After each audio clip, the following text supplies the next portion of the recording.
Chapter number 9 છે એનામાં આ છે આગળ અભ્યાસ કરીએ. લાસ્ટ ટોપિક આપણે પ્રોટીન અને ન્યુક્લિક એસિડની ચર્ચા કરી. પ્રોટીન કેવી રીતે બને છે? તો પ્રોટીનમાં આપણે એવું કીધું હતું કે પ્રોટીનમાં એમિનો એસિડ, પ્રોટીન કેવી રીતે બને છે? તો amino acid, amino acid, amino acid, amino acid, એવી રીતે એમિનો એસિડના અસંખ્ય અણુઓ કયા બંધથી જોડાય છે? પેપ્ટાઇડ બંધ. પેપ્ટાઇડ બંધથી જોડાય છે અને પોલીપેપ્ટાઇડ બનાવે છે. પોલીપેપ્ટાઇડ જોડાઈ જાય અને પ્રોટીનનું નિર્માણ કરે છે.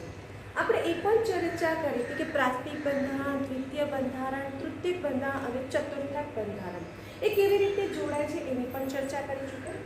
ત્યાર પછી આપણે ન્યુક્લિક એસિડની વાત કરી. ન્યુક્લિક એસિડ છે એ ન્યુક્લિક એસિડ ની અંદર કેવી રીતે બને છે? તો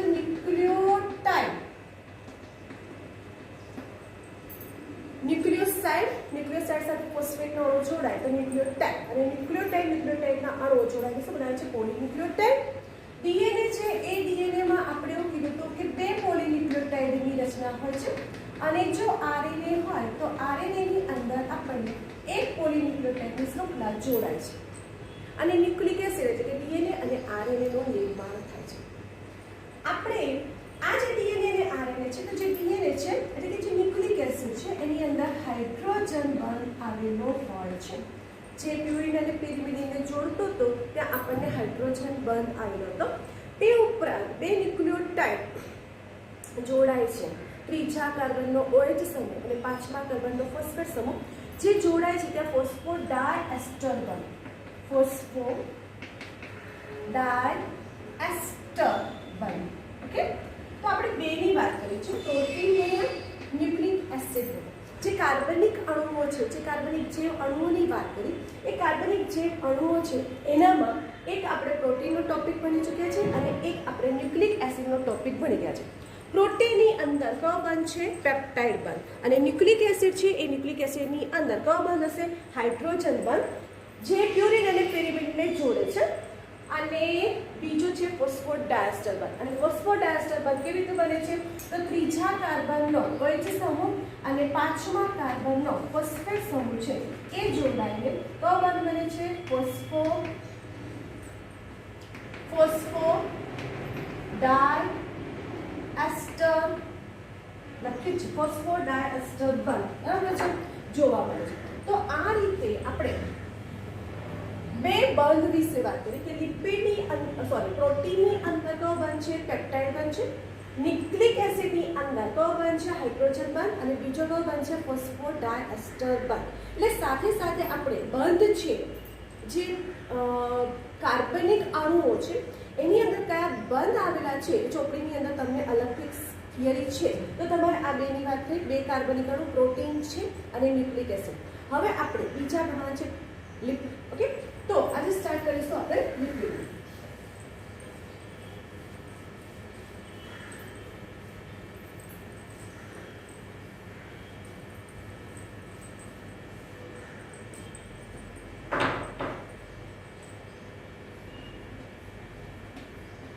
ઓકે, લિપિડ.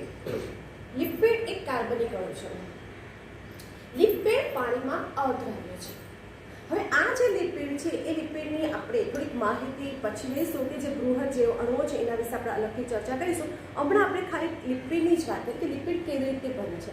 તો લિપિડ છે એ લિપિડ ફેટી એસિડ અને ગ્લિસરોલ,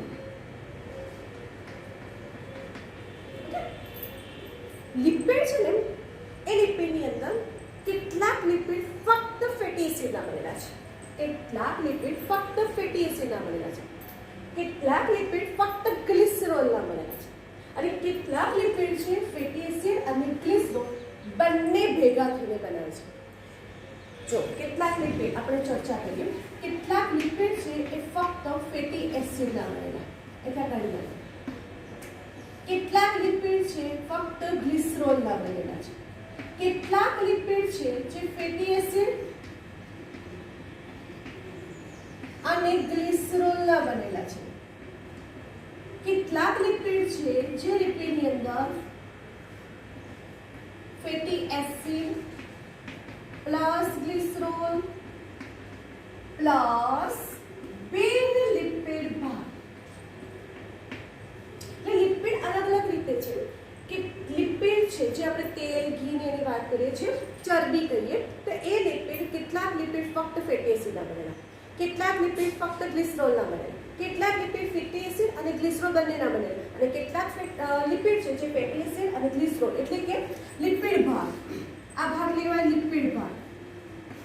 કેટલાક લિપિડમાં લિપિડ સિવાય બિન લિપિડ ભાગ પણ જોડાયેલા હોય છે. એટલે આપણે એની બધી ચર્ચા કરવાની રહેશે. તો અહીંયા ફેટી એસિડ, ગ્લિસરોલ એનો આપણે જોવું પડે, સમજવું પડે કે કેવી રીતે ફેટી એસિડ છે, કયા પ્રકારના છે. પછી ગ્લિસરોલ છે એનું બંધારણીય સૂત્ર દોરવું પડે, અને પછી આપણે ફેટી એસિડ અને ગ્લિસરોલને જોડીને બનાવવાનું, અને પછી બિન લિપિડ જોડીને આપણે લિપિડ બનાવવાના. એટલે આપણે અલગ અલગ પ્રકારના લિપિડની ચર્ચા કરીએ. તો સૌથી પહેલા આપણે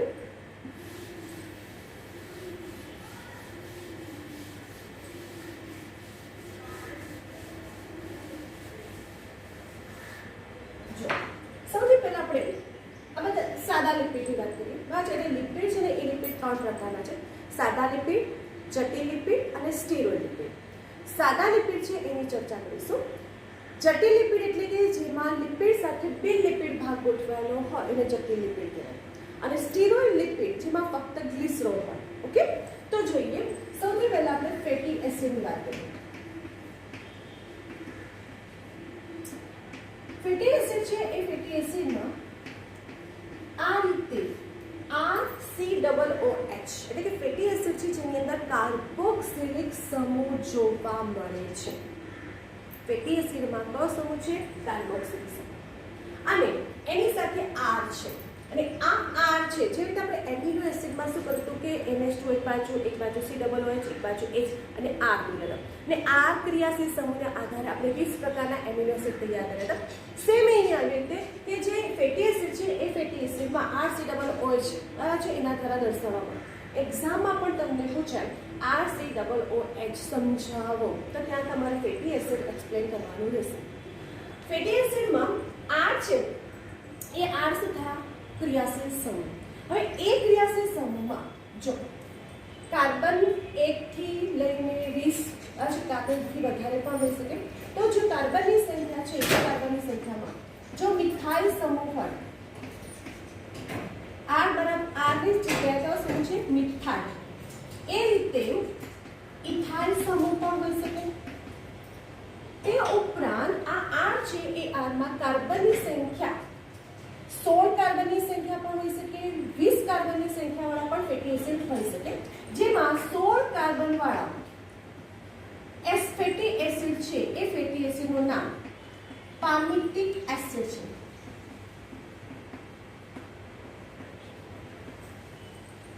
CH3 CH2 14 times COOH. એટલે આ છે એ ક્રિયાશીલ સમૂહને આધારે અલગ અલગ પ્રકારના ફેટી એસિડ જોવા મળે, જેમાં મિથાઇલ સમૂહ પણ હોઈ શકે છે, ઇથાઇલ સમૂહ પણ હોઈ શકે છે, 16 કાર્બન વાળા ફેટી એસિડ પણ હોઈ શકે છે, જેને આપણે પામિટિક એસિડ તરીકે ઓળખવામાં આવે છે. 20 કાર્બન વાળો ફેટી એસિડ, 20 કાર્બન વાળા ફેટી એસિડ એનું નામ છે એકિડોનિક ફેટી એસિડ. ઓકે, તો તમે જો કે આ ક્રિયાશીલ સમૂહને આધારે તમારી ચોપડીની અંદર જેટલા છે એટલા નામ મિથાઇલ સમૂહ છે, ઇથાઇલ સમૂહ છે, 16 કાર્બન વાળા છે અને 20 કાર્બન વાળા ફેટી એસિડ. આ બંને નામ IMP છે.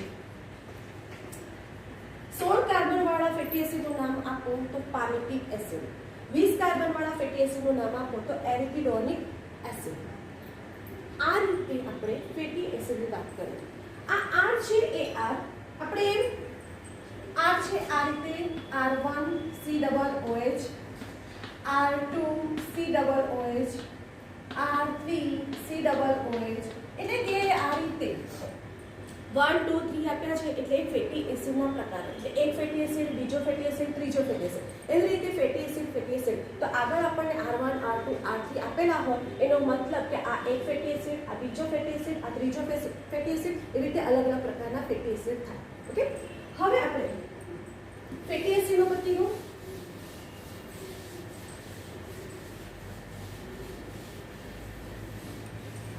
હવે આવે છે ગ્લિસરોલ.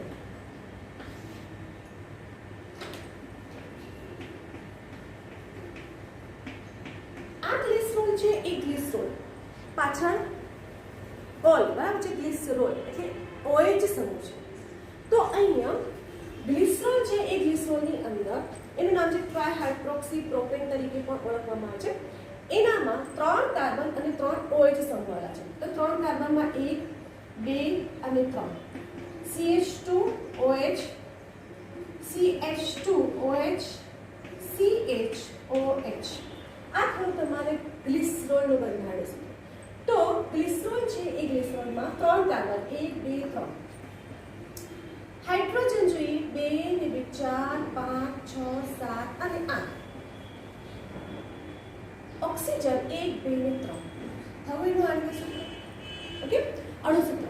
તો અહીંયા તમે જો કે ગ્લિસરોલ છે એ ગ્લિસરોલમાં 3 કાર્બન અને 3 હાઇડ્રોક્સિલ સમૂહ આવેલા જોવા છે, જેને આપણે ટ્રાયહાઇડ્રોક્સી પ્રોપેન તરીકે પણ ઓળખવામાં આવે છે.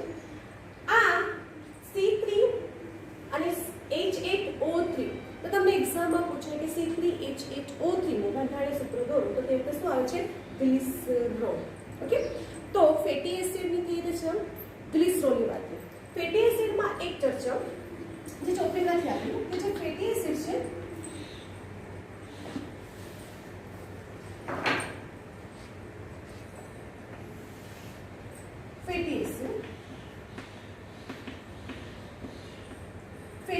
છે જેની અંદર 2 પ્રકારના છે જે તમારી ચોપડીમાં નથી. સંતૃપ્ત ફેટી એસિડ અને અસંતૃપ્ત ફેટી એસિડ. સંતૃપ્ત ફેટી એસિડ કે જેની અંદર કાર્બન કાર્બન કાર્બન, અહીંયા તો શું આવશે? COOH. આ શું થશે? આ ક્રિયાશીલ સમૂહ. એમાં કાર્બન 1 2 3 4 5 6 7. ઓકે, ક્રિયાશીલ સમૂહ. R બરાબર આપણા 1 2 3 4 5 6 7 કાર્બન. આ જે સંતૃપ્ત ફેટી એસિડ છે એટલે હું એને લખું કે CH3 પછી CH2 CH2 CH2 CH2. એવી રીતે અસંતૃપ્ત ફેટી એસિડમાં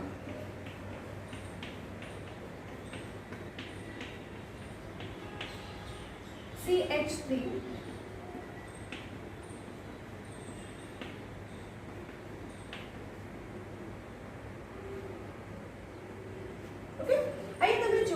સંતૃપ્ત ફેટી એસિડ છે. સંતૃપ્ત ફેટી એસિડની અંદર લાંબી ચેન તો છે જ, એમાં બે કાર્બન કાર્બન વચ્ચે એક બંધ આવે છે. એટલે સંતૃપ્ત ફેટી એસિડ છે એ સંતૃપ્ત ફેટી એસિડમાં કાર્બન કાર્બન વચ્ચે એક બંધ આવે છે.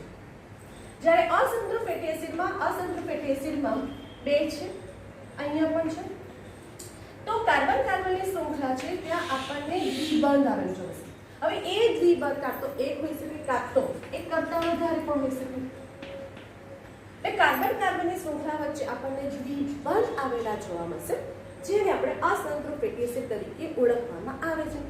આ જે સંતૃપ્ત ફેટી એસિડ છે એ સંતૃપ્ત ફેટી એસિડની અંદર જો મને હાઇડ્રોજન ઉમેરવા હોય, હેલોજન સમૂહ ઉમેરવા હોય તો શું થશે કે એમની વચ્ચે દ્વિબંધ નથી.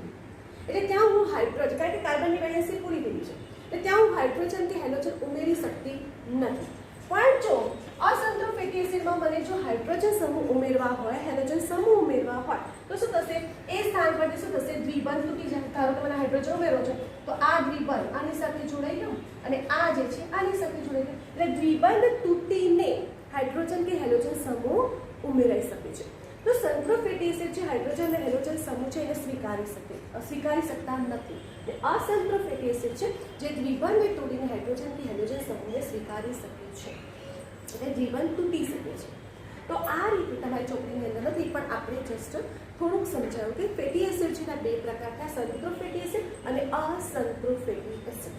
સંતૃપ્ત ફેટી એસિડ માં એક બંધ હોય અને અસંતૃપ્ત ફેટી એસિડની અંદર દ્વિબંધ આવેલા હોય છે. તો આપણે બે વાત થઈ, એક ફેટી એસિડની વાત થઈ અને એક ગ્લિસરોલની વાત થઈ. ઓકે, ત્રીજી વાત, ફેટી એસિડ અને ગ્લિસરોલ જોડાઈને લિપિડ બનાવે છે. એટલે આપણે આ બે વાત થઈ કે ફેટી એસિડ અને ગ્લિસરોલ પોતે પણ લિપિડ તરીકે વર્તી શકે છે. હા, બંને ભેગા થઈને પણ લિપિડ બનાવે છે. જો એક ફેટી એસિડ, ઓકે, ફેટી એસિડમાં આપણે એવું કીધું કે RCOOH અને આ જે R છે એ R ને આધારે આપણે પ્રકાર થાય. તો એક ફેટી એસિડનો અણુ અને ગ્લિસરોલ તો એક જ છે આપણી પાસે, એક ગ્લિસરોલ. આ બંને જોડાય કારણ કે આપણે ત્રણ પ્રકાર ભણ્યા હતા. એક ફેટી એસિડ, બીજો આપણે કીધું ફેટી એસિડ વત્તા ગ્લિસરોલ, ચોથો પ્રકાર ભણ્યા હતા ફેટી એસિડ વત્તા ગ્લિસરોલ વત્તા બિન લિપિડ ભાગ. ઓકે, તો આપણે ફેટી એસિડની ચર્ચા કરી. ગ્લિસરોલ પોતે પણ ફેટી એસિડ તરીકે વાપરે છે. આપણે આગળ ભણીશું ફેટી એસિડ અને ગ્લિસરોલ. જો ફેટી એસિડ અને ગ્લિસરોલની વાત કરીએ તો એવા પ્રકારના લિપિડ, ત્રીજા પ્રકારના લિપિડ કે જેમાં ફેટી એસિડ અને ગ્લિસરોલ જોડાઈ જાય છે. તો એક ફેટી એસિડ અને એક ગ્લિસરોલ જોડાય તો મોનોગ્લિસરાઇડ. મોનોગ્લિસરાઇડ. જો બે ફેટી એસિડ અને એક ગ્લિસરોલ જોડાય, બે ફેટી એસિડ અને એક ગ્લિસરોલ જોડાય તો ડાયગ્લિસરાઇડ. ગ્લિસરાઇડ. ત્રીજું, ત્રણ ફેટી એસિડ અને એક ગ્લિસરોલ જોડાય તો ટ્રાઇગ્લિસરાઇડ. તો આપણી પાસે જો ફેટી એસિડ છે એ ફેટી એસિડ, એક ફેટી એસિડનો અને એક ગ્લિસરોલ જોડાય તો મોનોગ્લિસરાઇડ, બે ફેટી એસિડના જોડાય તો ડાયગ્લિસરાઇડ, ત્રણ ફેટી એસિડના જોડાય તો ટ્રાઇગ્લિસરાઇડનું નિર્માણ થાય છે. અને ટ્રાઇગ્લિસરાઇડ એ જે આપણે રોજિંદા જીવનમાં યુઝ કરીએ છીએ, ઘી, તેલ છે એ બધા ટ્રાઇગ્લિસરાઇડ એટલે કે સાદા લિપિડ છે. તો અહીંયા આપણે ટ્રાઇગ્લિસરાઇડ છે ફેટી એસિડ, એની આપણે વાત કરવાની છે કે એક ગ્લિસરોલનો અણુ અને ફેટી એસિડના કેટલા અણુ? ત્રણ અણુ જોડાય ત્યારે શું બને છે? ટ્રાઇગ્લિસરાઇડનું નિર્માણ થતું જોવા મળે છે.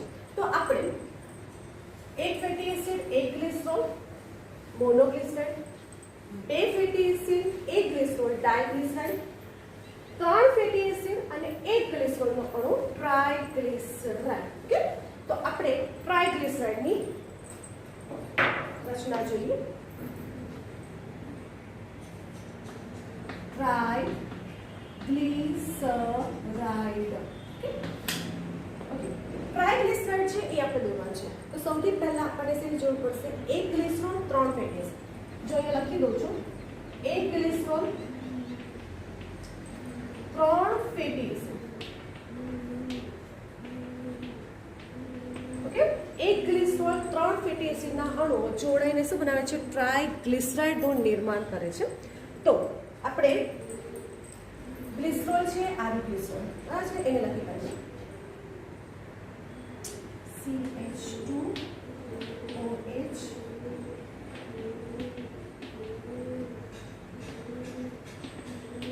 ઓકે, આ ગ્લિસરોલ એક જ પ્લસ ઓકે ત્રણ ફેટી એસિડ અને આ અને મેં કીધું તો R1 R2 અને R3 લખીએ તો ત્રણ છે ને તો છે ને આ જે છે ને એને આપણે ઊંધું લખીએ કારણ કે આપણને પાણીનો અણુ દૂર કરવો છે એટલે આપણે એને ઊંધું લખવાનું છે. આ R1 બરાબર છે એની સામે છે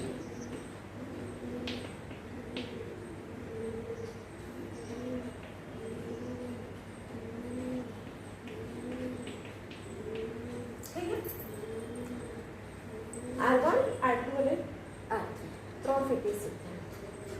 હવે આ ગ્લિસરોલ અને ફેટી એસિડ જ્યારે જોડાય છે ત્યારે નિર્જલીકરણની ક્રિયાથી જોડાય છે એટલે પાણીનો અણુ દૂર થાય છે.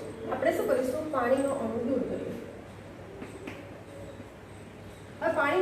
છે એ પાણીના અણુ કેટલા હશે તો જુઓ કાર્બોક્સિલિક સમૂહ છે એનો OH અને હાઇડ્રોક્સિલ સમૂહ છે એનો H તો આનો OH આનો OH આનો H આનો H હે પાણીના અણુ H2O થયા બરાબર છે થયા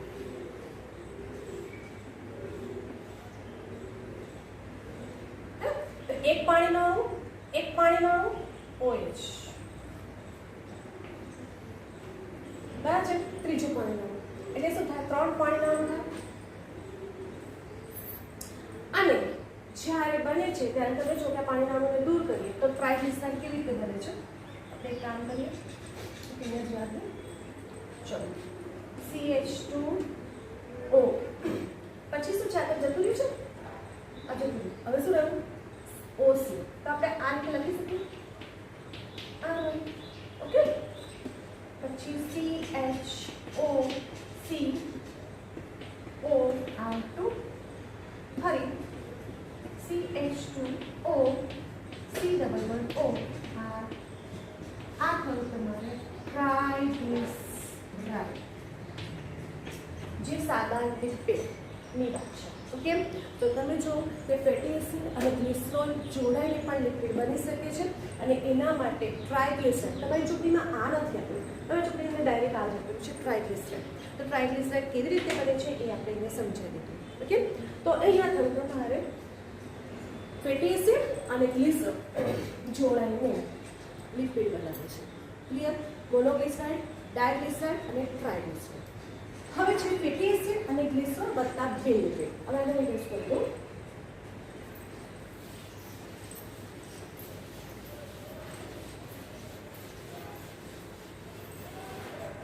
હવે કીધું છે કે ફેટી એસિડ અને ગ્લિસરોલ વત્તા બે લિપિડ તો આપણે ફેટી એસિડ પણ દોરવો પડે ગ્લિસરોલ પણ દોરવો પડે અને બે લિપિડ તો આ જે બે લિપિડ ભાગ છે એ બે લિપિડ ભાગ કાં તો કાર્બોનિક હોઈ શકે બરાબર છે કાં તો ફોસ્ફેટ હોઈ શકે છે કાર્બોનિક હોય તો આપણે ગ્લાયકોલિપિડ કહીએ છીએ અને જો ફોસ્ફેટ સમૂહ હોય તો એને ફોસ્ફોલિપિડ કહેવામાં આવે છે ફોસ્ફોલિપિડ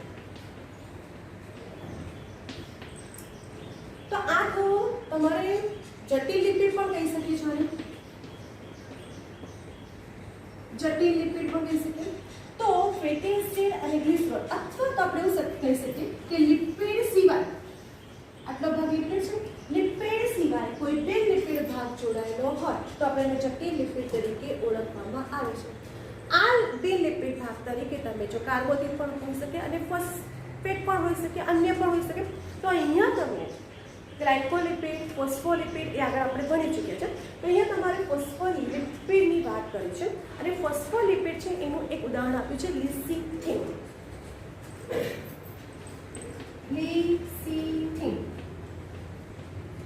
નું સ્ટ્રક્ચર તમારે દોરવાનું રહેશે અને એક્ઝામમાં પૂછે છે તો ફોસ્ફોલિપિડ જે લિસિથિન છે એ લિસિથિનની વાત કરીએ તો લિસિથિનની અંદર આપણે જ્યારે દોરવાનું છે તો ફેટી એસિડ દોરીશું ગ્લિસરોલ પણ દોરીશું અને એની સાથે આપણે જે ફોસ્ફેટ સમૂહ છે H3PO4 છે એને આપણે દોરવાનું છે તો કેવી રીતે બનશે તો જો જે હમણાં આપણે દોર્યું structure CH2O C-double-O R1 okay CHO C double bond R2 CH2O અહીંયા ફોસ્ફેટ સમૂહ જોડાશે એટલે H3PO4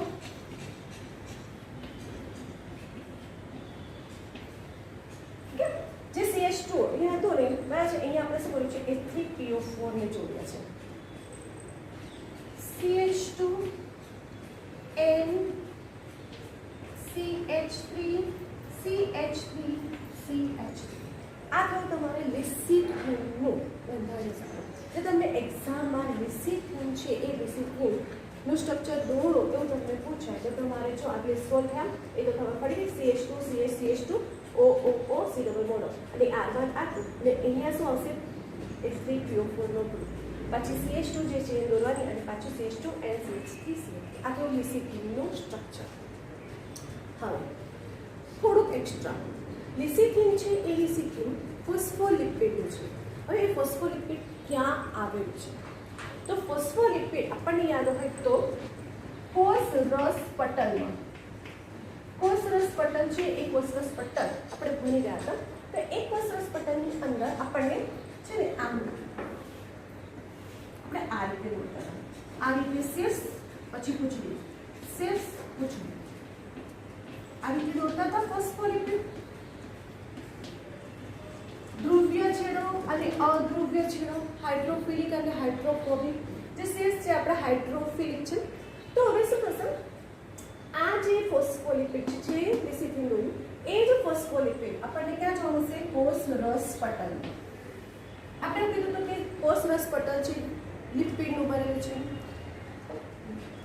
બે પડનું બનેલું છે, બરાબર. અને આપણે એવું કીધું હતું કે આ જે પૂંછડી છે એ પૂંછડી પાણી છે એની હાજરીમાં જીવંત રહી શકતી નથી એ ભાગ છે. એટલે કે આપણે એવું કીધું કે હાઇડ્રોફોબિક છે.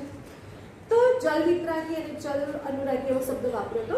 તો અહીંયા બંને ભાગ જે બંને અધ્રુવ્ય ભાગ છે તે અંદરની તરફ રહે છે અને જે શેષ ભાગ છે જે ફોસ્ફેટ સમૂહ છે એ શું થશે? બહારની તરફ રહે છે. એટલા માટે લિપિડ દ્વિસ્તરીય રચના ધરાવે છે. હવે આમાં આ જે લિપિડ આ રીતે દોર્યું છે તો કોણ શીર્ષ છે અને કોણ પૂંછડી છે? આ જે બંધારણ સૂત્ર છે એનામાં કોણ પૂંછડી છે અને કોણ શીર્ષ છે? તો અહીંયા આટલો ભાગ પૂંછડી છે ને આટલો ભાગ આ ફોસ્ફેટ સમૂહ છે જે શું છે? શીર્ષ છે.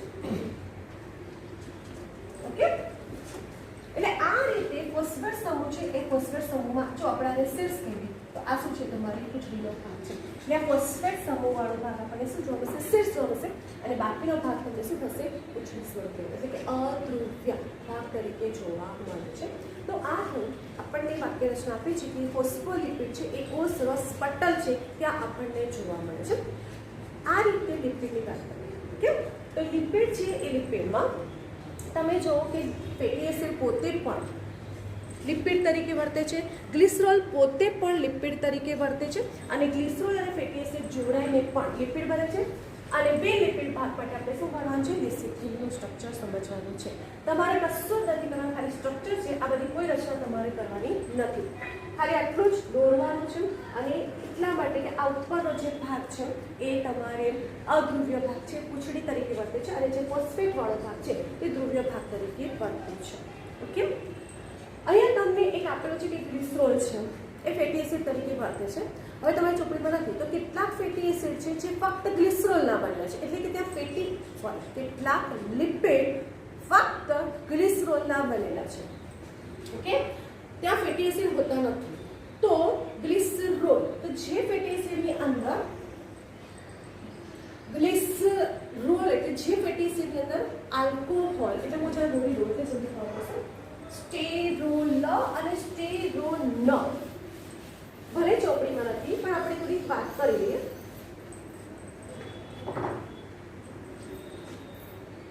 સ્ટીરોઇડ લિપિડ, સ્ટીરોઇડ લિપિડ, સ્ટેરોલ અને સ્ટેરોન. ઓકે, તો જે લિપિડ ફક્ત ગ્લિસરોલના બનેલા છે, જે ફેટી એસિડ નથી, જે લિપિડ ફક્ત ગ્લિસરોલના બનેલા છે જેમાં ફેટી એસિડ નથી, તો જો એની અંદર આલ્કોહોલ સમૂહ હશે, OH સમૂહ આવેલો હશે તો આપણે એને કહીશું સ્ટેરોલ. કયા આવશે? કોલેસ્ટેરોલ. બરાબર છે. તો આ થાય તમારા સ્ટેરોલના એક્ઝામ્પલ. સ્ટેરોન કે જેની પાછળ જેનામાં આપણને કીટોન સમૂહ આવેલો હશે જેને કહે છે સ્ટેરોન. તો સ્ટેરોનની અંદર આવે છે પ્રોજેસ્ટેરોન, ઇસ્ટ્રોજન, ટેસ્ટોસ્ટેરોન. આ બધા જાતીય અંતઃસ્ત્રાવ છે એનો સમાવેશ થતો જોવા મળે છે. ઓકે, તો અહીંયા આપણને લિપિડ બે પ્રકારના જેમાં ફક્ત ગ્લિસરોલ છે, સ્ટેરોલ અને સ્ટેરોલ. આલ્કોહોલ સમૂહ છે માટે સ્ટેરોલ, જેમાં કોલેસ્ટેરોલ ન કહીએ, અને જેમાં કીટોન સમૂહ છે જેને આપણે સ્ટેરોલ ન કહીએ છીએ, જેમાં સ્ટીરોઇડ એટલે કે ટેસ્ટોસ્ટેરોન, પ્રોજેસ્ટેરોન, ઇસ્ટ્રોજન બધા જાતીય અંતઃસ્ત્રાવનો સમાવેશ થતો જોવા મળશે. તો અહીંયા આ જે લિપિડ છે એ લિપિડની ચર્ચા જે તમારી ચોપડીની અંદર આપી છે એ પૂર્ણ થઈ.